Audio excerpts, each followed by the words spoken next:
అందరికీ నమస్కారం అండి. ఒక నాయకుడిలో చిత్తశుద్ధి ఉంటే, చెయ్యాలి అన్నటువంటి తపన ఉంటే, సమాజం పట్ల బాధ్యత ఉంటే, ప్రజలు తనకిచ్చినటువంటి ఆ ప్రజా ప్రతినిధి అనేటువంటి పదవి పట్ల గౌరవం ఉంటే, ఎంత పెద్ద పనైనా, ఎంత కష్టతరమైనటువంటి పనైనా, ఎన్నేళ్ల నాటి జాడ్యం పట్టుకుపోయి ఉన్నటువంటి పనైనా సరే, ఒక నాయకుడు ఎంత సమర్థవంతంగా హ్యాండిల్ చేయగలరు, ఎంత హృదయ స్పందనతో ఆలోచించగలరు అనేటువంటి విషయాన్ని మనం గమనిస్తే దానికి బెస్ట్ ఎగ్జాంపుల్గా నిన్న పవన్ కళ్యాణ్ గారు చేసినట్టు ఒక పనిని మనం చెప్పుకోవచ్చు. నదిని దేవతగా పూజించి పుణ్యస్నానాలు చేస్తున్నటువంటి భారతదేశంలో ఇవాళ ఎన్నో నదులు మురికి కోపాలుగా మారిపోయిన విషయం మనందరికీ తెలుసు.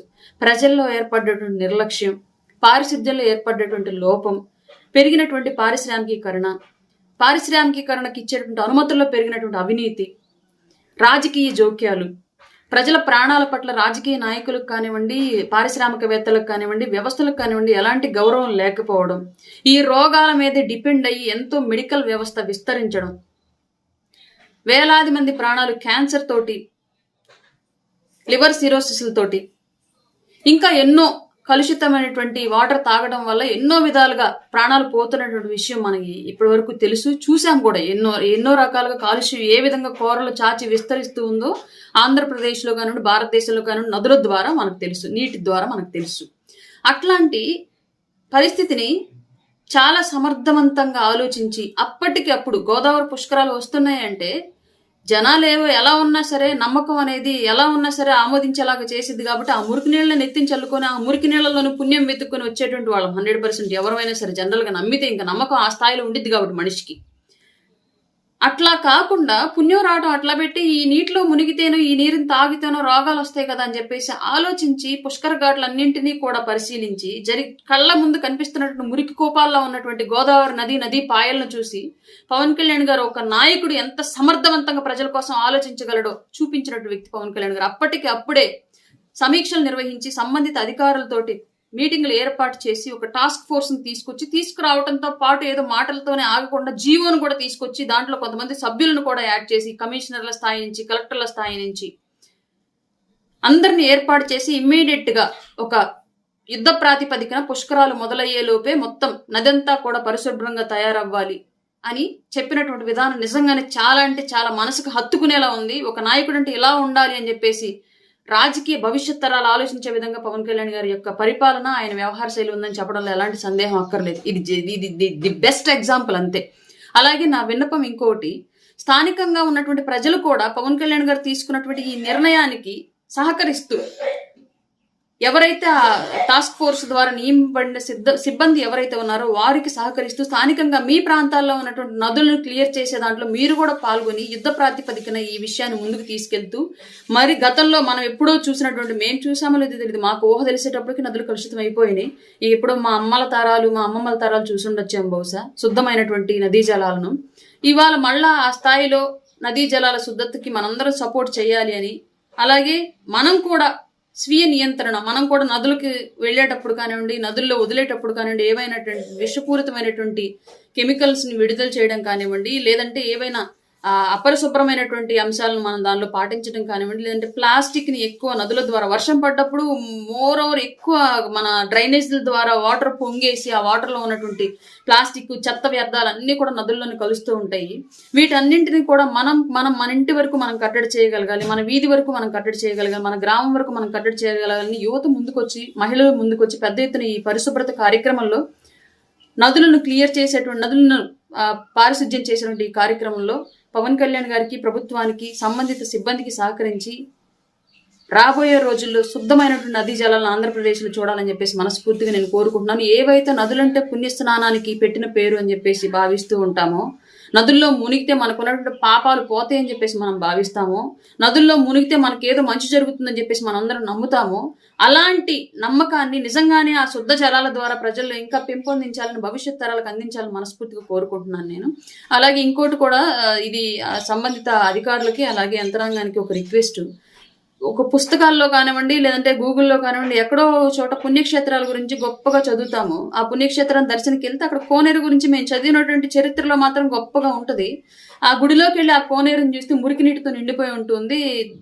దాదాపుగా దగ్గరకు వెళ్ళి కనీసం కాళ్ళు ముంచడానికి కూడా లేనటువంటి దౌర్భాగ్య స్థితిలో ఈరోజు చాలా దేవాలయాల్లో, పేరు మోసినటువంటి దేవాలయాల్లో వందల వేల ఏళ్ల నాటి చరిత్ర మూటగట్టుకున్నటువంటి దేవాలయాల్లో, కాలగర్భంలో కలిసిపోయినటువంటి చరిత్రను అంతటినీ తమ గోడల మీద మోస్తున్నటువంటి దేవాలయాల్లో ఈరోజు కోనేరులు చాలా దయనీయ స్థితిలో, దరిద్రమైన స్థితిలో ఉన్నాయి. కాబట్టి ఆ కోనేరులను శుభ్రపరిచేటువంటి చర్యను కూడా గౌరవ ప్రభుత్వ అధికారులు చేపట్టి ఆ కోనేరులను కూడా శుభ్రం చేయాలని చెప్పేసి మనస్ఫూర్తిగా రిక్వెస్ట్ చేస్తూ ఉన్నాము. ఇంకొకటి, ఇది ఇప్పటి వరకు మాట్లాడింది పవన్ కళ్యాణ్ గారు చేసినటువంటి మంచిని ప్రజలకు తెలియచేసే అంశము. ఇప్పుడు మాట్లాడబోయేటువంటి అంశం క్లియర్గా రెండు వేరువేరుగా చేయొచ్చు కానివ్వండి. మీడియా వ్యవస్థలకి ఎప్పుడు కూడా మంచిని ప్రసారం చేయడం కన్నా మసాలాను ప్రసారం చేయడానికి ఎక్కువ ఇష్టపడతాయి. కాబట్టి ఇప్పుడు మాట్లాడబోయే అంశం ద్వారా ముందు మాట్లాడిన అంశాన్ని కూడా తీసుకెళ్తారని చెప్పేసి మనస్ఫూర్తిగా కోరుకుంటూ ఉన్నాను. ఏ కులం కూడా, కులంలో అందరూ గుణవంతులు ఉండరు. అలాగే తప్పు చేసినా, నేరం చేసినా ఏ కులం కూడా అతను సపోర్ట్ చెయ్యదు. ఇది మాత్రం గుర్తుంచుకోవాలి. కులం కండువాల కింద వచ్చి చేసిన తప్పులను సమర్థిస్తాము అని చెప్పేసి అంటే వ్యవస్థ చూస్తూ ఊరుకోదు, చెప్తూ కొడతది అన్న విషయం మాత్రం ప్రతి ఒక్కళ్ళు గుర్తుంచుకోవాలని అయితే నేను చెప్తాను. ప్రొఫెసర్ నాగేశ్వర్ గారు మాట్లాడినటువంటి మాటలు, ఆయన గాలిపోగేసి చెప్పినటువంటి కబుర్లు పూర్తిగా ఆయన వెనక్కి తీసుకున్న తరువాత పార్టీ అఫీషియల్గా చెప్పింది ఇంకా ఆయన గురించి ఏమి మాట్లాడొద్దు అని. ఆ తర్వాత ఒక్కళ్ళం కూడా ఆయన గురించి నోరెత్తి మేము ఎక్కడ ఏమి తప్పు మాట్లాడలా. నిన్న సాక్షాత్తు మా అధ్యక్షుల వారు కూడా ఇలా మాట్లాడటం ఎంతవరకు కరెక్టు, నా గురించి ఆయనకు తెలుసు, ఇట్లా మాట్లాడతారా అని చెప్పేసి ఆయన మాట్లాడిన అంశం కూడా మనందరం చూసాం. కానీ నిన్నేమో కొందరు మా కులాన్ని అంటారా, మా కుల మేధావిని అంటారా అని చెప్పేసి కొందరు వచ్చి ప్రెస్ మీట్లు పెట్టి మాట్లాడారు పవన్ కళ్యాణ్ గారి గురించి ఇష్టం వచ్చినట్లుగా. అలాగే ఇంకొకళ్ళు ఎవరో వచ్చి ఏదో మందుల శామ్యులు అంట, మాట్లాడే మాటలు కూడా జాగ్రత్తగా రావట్లేదు. నువ్వెలా నాయకుడివి, నిన్నెలా నాయకత్వంగా సపోర్ట్ చేస్తున్నారు నాకు అర్థం కావట్లేదు. నువ్వు మాట్లాడేటువంటి మాటలో ఆ భాషలోనే చెప్పాలని ఉంది, కానీ మా పార్టీ ఒప్పుకోదు. నువ్వు మాట్లాడిన ఒక డిప్యూటీ సీఎం గారిని, ఆంధ్రప్రదేశ్ డిప్యూటీ సీఎం గారిని, ఒక పార్టీ అధ్యక్షుని వాడు వీడు అని చెప్పేసి మాట్లాడేంత ఒంటి కొవ్వు నీకుందేమో కానీ నీ మాటలు నీ భాషలను సమాధానం చెప్పాలని మాకు అనిపిస్తూ ఉన్నా సరే మేము మా పార్టీ కట్టుబడి ఉంటాం. కాబట్టి మా అధ్యక్షులు వారు ఎవరిని కూడా అట్లాంటి భాషతో, పరుష పదజాలంతో స్పందించడాన్ని ఆయన ఎంకరేజ్ చేయరు. కాబట్టి వాడికి వీడికి వీడి భాష వాడి భాషలో చెప్పడం మానేసి వారు వీరిని గౌరవించడం అలవాటు చేసుకున్నాం. కాబట్టి దయచేసి తెలంగాణ వాదులందరూ కూడా ఒక విషయాన్ని గమనించుకోవాలి. అన్నదమ్ముల్లాగా కలిసి ఉందాం అని క్లియర్గా పవన్ కళ్యాణ్ గారు అప్పుడు ఇప్పుడు చెప్తూ ఉంటారు. తెలంగాణకి ఎలాంటి సమస్య వచ్చినా ఫ్లడ్ రిలీఫ్ ఫండ్స్ ఇవ్వడం కానివ్వండి, కరోనా టైంలో ఫండ్స్ ఇవ్వడం కానివ్వండి, అక్కడ ఉన్న దేవాలయాలకు ఇక్కడ ప్రభుత్వం నుంచి నిధులు రిలీజ్ చేయించడంలో కానివ్వండి, వివిధ అంశాల్లో ఎన్నో సందర్భాల్లో తెలంగాణ బిడ్డలకు అండగా నిలిచినటువంటి వ్యక్తి. ఆంధ్రప్రదేశ్ ప్రజల కంటే కూడా తెలంగాణలో ఉన్నటువంటి విప్లవ భావాన్ని, పోరాట తత్వాన్ని ఎక్కువగా ఇష్టపడేటువంటి వ్యక్తి పవన్ కళ్యాణ్ గారు. అట్లాంటి వ్యక్తిని మాట్లాడేటప్పుడు వాడికి వీడికి నాలుగు జారితే వాడి ఖండనలను ఖండాలుగా ఖండించి ఉప్పు కారం పెట్టి ఓరేస్తామన్న విషయం మాత్రం గుర్తుంచుకోవాలి ఎవడైనా సరే. ఆయనకు చెప్తూ ఉన్నాను, మాట్లాడే భాష మందుల శామ్యులు అనే ఆయనకి తెలంగాణ వాదులందరూ కూడా, తెలంగాణ వ్యక్తులందరూ కూడా తప్పుడు మాటలు మాట్లాడే వాళ్ళని ఎవరిని ఎంకరేజ్ చేయరు, అబద్ధపు మాటలు మాట్లాడే వాళ్ళని ఎవరిని ఎంకరేజ్ చేయరు. తెలంగాణ వాళ్ళు ఎప్పుడు అబద్ధపు మాటలు మాట్లాడరు, తప్పుడు మాటలు మాట్లాడరు. అది తెలంగాణ వాదం కాదు, తెలంగాణ విధానం కాదు, తెలంగాణ ప్రజల యొక్క విధానం కాదు.